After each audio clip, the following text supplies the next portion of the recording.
मारपीट हुआ, आप लोग थाने पर गए, उनका आरोप है कि पुलिस ने एक तरफा कार्रवाई किया, आपके तरफ से मुकदमा दर्ज कर दिया, उनकी तरफ से कोई कार्रवाई नहीं की। पुलिस एप्लीकेशन लेकर के झूठे फर्जी गए थे कि हमारा सर फट गया है, हमारा ये कर दिया है, हमारा वो कर दिया सर है कि आपके जो घर में जिसको चोट लगी है, आप लोग झूठ बता रहे हैं और चोट कहीं किसी को नहीं लगी हुई है। अब उसकी सच्चाई और जाएं, अमित सिंह डॉक्टर साहब हैं, उनके वहाँ देख लें, रिपोर्ट देख लें। जमीनी विवाद को लेकर दो पक्षों में जमकर हुई मारपीट, दोनों ओर से गंभीर आरोप। दरअसल पूरा मामला संत कबीरनगर जिले के बखिरा थाना अंतर्गत ग्राम पंचायत सिवापार का है, जहां पर बीते दिनों जमीनी विवाद को लेकर दो पक्षों में मारपीट हो गया था, जिसके क्रम में बखिरा थाने पर एक पक्ष का एफआईआर दर्ज कर पुलिस ने आगे की कार्रवाई शुरू कर दी है, जिस पर दूसरे पक्ष ने आरोप लगाते हुए बताया था कि इस विवाद में हरिशंकर यादव के पक्ष के लोगों को कोई चोट नहीं आई है, बावजूद पुलिस ने झूठा मुकदमा दर्ज की है। उक्त घटनाक्रम की जानकारी इकट्ठा करने मीडिया की टीम जब ग्राम पंचायत सिवापार स्थित हरिशंकर यादव के घर पहुंची तो वहां पर हरिशंकर यादव के पिता एवं उनके मौसेरे भाई का हाथ फ्रैक्चर दिखाई दिया। पहले पक्ष के बातों को तो आप सभी ने सुना है, अब दूसरे पक्ष की बातों को भी सुन लीजिए। फिलहाल पुलिस मामले की जांच कर रही है, दोनों पक्षों के दावों की क्या सच्चाई है और इस विवाद में असली दोषी कौन है, यह निष्कर्ष जांच पूरी होने के बाद ही सामने आ सकेगा। बखिरा थाने पर आपके खिलाफ एप्लीकेशन पड़ा है। इसके पहले तमाम समाचार पत्रों में और न्यूज़ चैनल पर न्यूज़ चला था। एक महिला हैं और एक आपके ही गाँव के अमीर ने आरोप लगाया कि आप काफ़ी दबंग किस्म के व्यक्ति हैं, उन लोगों का मार के हाथ पैर तोड़ दिए। ये पूर्ण रूप से गलत बात है। वो हमारे पटीदार हैं और मैं कभी उनके दरवाजे पर कोई विवाद करने या कोई पंचायत करने नहीं गया हूं। वह आप उनसे भी पूछ लीजिए। उनके मन में मेरे प्रति ईर्षा है, जो अमित और चंद्रिका ने भर रखा है कि राजकुमार उनके घर आते जाते हैं, इनके नाते आपका संबंध नहीं है। मैं आज भी कह रहा हूँ कि मुझे उस जमीन से, उनके मकान से, उनके किसी भी कार्य से मुझे कोई न हस्तक्षेप करना है, न करना था, न मैं किया था कभी।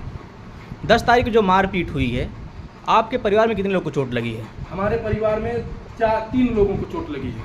पिताजी को लगी है, मौसी के लड़के को लगी है और चोट मुझे भी लगी है। जो राजेंद्र यादव जो पूर्व प्रधान है, उन्होंने देखिए मुझे पहली लाठी उन्होंने ही हमको मारी थी, जो यहाँ लगा है और कटा था उस समय, और फ्रैक्चर मेरा नहीं हुआ था, लेकिन अन्य लोगों को तो काफ़ी चोटें आई हैं, काफ़ी मारे हैं। तो मैं राजेंद्र से पूछने गया कि भाई बड़े पिताजी, हम लोग उनको बबुआ कहते हैं क्योंकि वो गांव के प्रधान रहे और हमारे पटीदार में भी थे, तो हम लोग उनको बबुआ करके बुलाते थे। इसने कहने पर ही उन्होंने तुरंत लाठी से हम लोगों को मार दिए।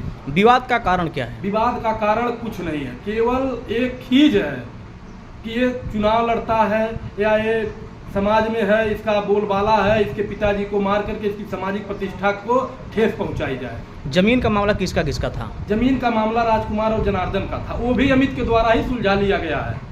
वो भी जमीन का मामला कई बार पंचायत करके सुलझा लिया गया था। अब फिर वो अमित आज उस जमीन को समझाने के वजह में अब जबरदस्ती इनका कब्जा करवा रहा था, जिसमें जो मुआवजा राजकुमार के द्वारा बताया गया कि जितना मेरा एरिया लेंगे उतना एरिया बनाना है, बाकी 1/2 कर लेंगे। ये इनके द्वारा मुझे सूचना मिली, मैं पंचायत में गया भी नहीं था। उसके बाद भी उनका जबरदस्ती गोईठा भूसा ये लोग निकाल करके फेंक दिए। राजकुमार ने 112 नंबर पर सूचना दिया था, उस सूचना के आधार पर पुलिस आई थी। पुलिस के सामने मेरे पिताजी को सुरेश ने, अमित ने, चंद्रिका ने, राजेंद्र ने मिलकर के मारा है। जमीन का मामला जनार्दन और राजकुमार का था। तो इसमें अमित यादव और हरिशंकर यादव के पिताजी का एंट्री कहाँ से हो गया? अब ये तो मुझे नहीं समझ में आता है कि अमित ने जबरदस्ती मेरे पिताजी को मारा है और अमित तो यह कह करके लाते हैं चंद्रिका अमित को मेरी सड़ुआइन है। इस बात को मैं कल समझा कि और ये उनकी सड़ुआइन है, और आज तक देखेंगे वीडियो में पता चला, और नाम भी पूछ रही हैं कि और सड़ुआइन हमारे जीजा का नाम है, यहाँ तक की बात है। और जानबूझ करके अमित ने मेरे पिताजी को उस मामले में घसीटा है, किसी के नाम नाते नहीं जमीन बट रही है, जिससे मेरे जमीन से कोई मतलब नहीं है। उन लोग का आरोप है कि आप लोग उनके घर में घुस के मारे हैं, सामान तोड़े फोड़े हैं। कुछ नहीं है, पूरी तरह से निराधार है। उनके घर में, उनके घर कोई नहीं गया था। लड़ाई झगड़ा जो भी हुआ दुकान पर हुआ है, यह बात सब लोग जानते हैं। अब फंसाने के लिए, झूठा कहने के लिए कोई किसी को कह दे, वो लोग तो कहते हैं, बार बार धमकी देते हैं कि तुम्हारे भाई की नौकरी ले लेंगे, दिल्ली पुलिस नौकरी नहीं करने में वचन दे दिया हूँ, जब जब वो आएगा तब तब तुमको किसी न किसी माध्यम से मुकदमे फंसा देंगे। 3 बार मेरा भाई छुट्टी से आया, तीनों बार उन्होंने झगड़ा किया। एक बार रास्ते को लेकर के, एक बार चाचा की लड़की की शादी में आया, उसमें उन्होंने फंसाने का पुलिस बुला दिया सुबह शाम। फिर आज तो देखिए उनके एंगेजमेंट में, यहाँ तक कि मेरे घर की छत धूमिल करने के नाते एंगेजमेंट में, ताकि इसका शादी ही टूट जाए। इस स्तर कितने निम्न कोटि के और इतनी निम्न मानसिकता के साथ मेरे साथ बिहेव वो कर रहे हैं। मारपीट हुआ, आप लोग थाने पर गए, उनका आरोप है कि पुलिस ने एक तरफा कार्रवाई किया, आपके तरफ से मुकदमा दर्ज कर दिया, उनकी तरफ से कोई कार्रवाई नहीं की। पुलिस, हम तो ये आरोप नहीं लगा रहे हैं, पुलिस के ऊपर वो आरोप लगा रहे हैं। ये तो पूरी तरह से गलत बात है। वो भी एप्लीकेशन दिए थे, हम भी एप्लीकेशन दिए थे। जांच के बाद जो पीड़ित था उनके ऊपर मेडिकल उनका भी हुआ था, हम लोगों का भी हुआ था। जो पुलिस कार्रवाई जिसके पक्ष में करनी थी किए, उनको जो सही गलत लगा होगा वो तो हमारे कहने से तो कार्रवाई होगी नहीं। हम भी पीड़ित थे, वो भी अपना एप्लीकेशन लेकर के झूठे फर्जी गए थे कि हमारा सर फट गया है, हमारा ये कर दिया है, हमारा वो कर दिया। सर अपने फोड़ लिए हैं, वो ये पूरा गांव जानता होगा। उनका आरोप है कि आप एक भाई पुलिस में हैं और उन्हीं के स्तर पे आप लोग इस तरह का घटनाक्रम काम करते हैं। पूरा गांव जानता है कि दिल्ली पुलिस यूपी में और कितना धाक जमा लेगा। उसका भाई तो खुद नहीं रहने देता है, उसका भाई तो खुद धाक जमाता है। मेरे भाई से किसी से भी वादा नहीं है। उनके भाई कहाँ हैं? उनके भाई मऊ में है, यूपी पुलिस में है। वो बार बार धमकी देते हैं, आते हैं तो भाई 10 बच्चों को लेकर के हमेशा टोली बना करके चलते हैं, मिले तो कहीं मार दो उसको। बहुत बड़ा नेता, हमन के घर के आगे नेता बनी। कि जो उनका आरोप है कि आपके जो घर में जिसको चोट लगी है, आप लोग झूठ बता रहे हैं और चोट कहीं किसी को नहीं लगी हुई है।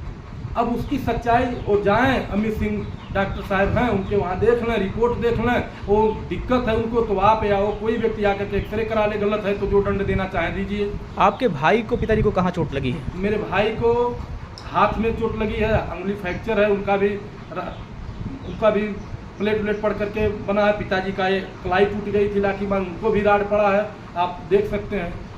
सरकार से क्या अपील करेंगे? सरकार से अपील करेंगे ऐसे अराजक तत्वों के ऊपर उचित कार्रवाई हो, दंडात्मक कार्रवाई हो, ताकि सुधर जाए। अब बहुत बड़ा भूमाफिया है अभी, इतना बड़ा भूमाफिया है, अनावश्यक अन्य लोगों की जमीन को विवादित करके जमीन खरीदता है।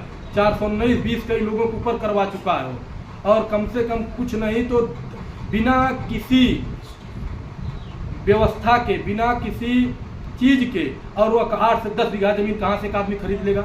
यूपीपी में नौकरी करने वाला व्यक्ति 10 बीघा इस रोड पे जमीन पर एक चेक कहाँ से लिखा लेगा? बिना फ्रॉड का लिखा लेगा? कहाँ? आप भी सोचिए कि पूरी उम्र कमाने में बीत जाती है, आदमी एक मकान नहीं बना पाता है। एक 2 कमरे का मकान बच्चे को पढ़ाई लिखाई एक नौकरी वाला व्यक्ति नहीं कर सकता है। और वो यहाँ रह करके, गाँव में ही रह करके, चरकटई से, फराडी से वह 10 बीघा की जमीन चेक लिखवा लिया। हमारे यहाँ मुसलमानों को पलायन करने पर मजबूर कर दिया। ये पूरा गाँव जानता है। आपसे उनका विवाद का कारण क्या है? हमारा उनसे कोई विवाद नहीं है, न कोई जमीनी रंजिश है, न कोई उनसे दुश्मनी है। मैं जब से राजनीति में आया तब से उन्होंने हमारे ऊपर अनेक तरह का आरोप लगाए। हम सबके सुख दुख में पहुंचते हैं, सबकी मदद करने का प्रयास करते हैं, अपने भरकस प्रयास करते रहते हैं। जीवन में चुनाव लड़ूं या न लड़ूं, जब तक मानव जीवन है, जीवन इस शरीर में प्राण है, समाज सेवा करता रहूँगा। और इस बात का उनको खीज है, इसी नाते उन्होंने हमारे ऊपर बार बार प्रहार करने का, जान मराने की धमकी देते हैं। और इसका मामला है, कौन सा गांव है? ये सिवा पार गांव है। क्या नाम है? मेरा नाम हरिशंकर यादव है। चाचा, विवाद का कारण क्या है? जमीन का मामला आपका था, फिर हरिशंकर यादव के पिताजी और अमित कैसे आ गए बीच में? बीच में सर ऐसे आ गए कि हम लोग वहाँ गए, पुलिस के सामने समझौता हो रहा था। यही जो अमित है और क्या नाम है, चंद्रिका ललकारे मारपीट जो को यही नहीं समझने दे रहा है। अमित भी हमारे ऊपर लग के, चंद्रिका भी लग के, उसकी भैया भी लग की, हमारी भैया। तो हम भाग के अपना जान बचाए। ये बोले कि और दोनों में आपस में समझौता कर लो और दोनों यहाँ से चले जाओ। नहीं माने तो हमको कहे कि तुम चले जाओ घर। हम चले आए घर। उसके बाद उनको डंडा लाठी से मारपीट किए। किसको मारे? रामकरण भैया को। कौन लोग मारे? के पिताजी। कौन लोग मारे?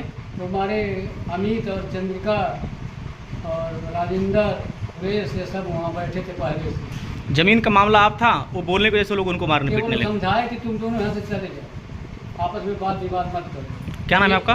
राजकुमार।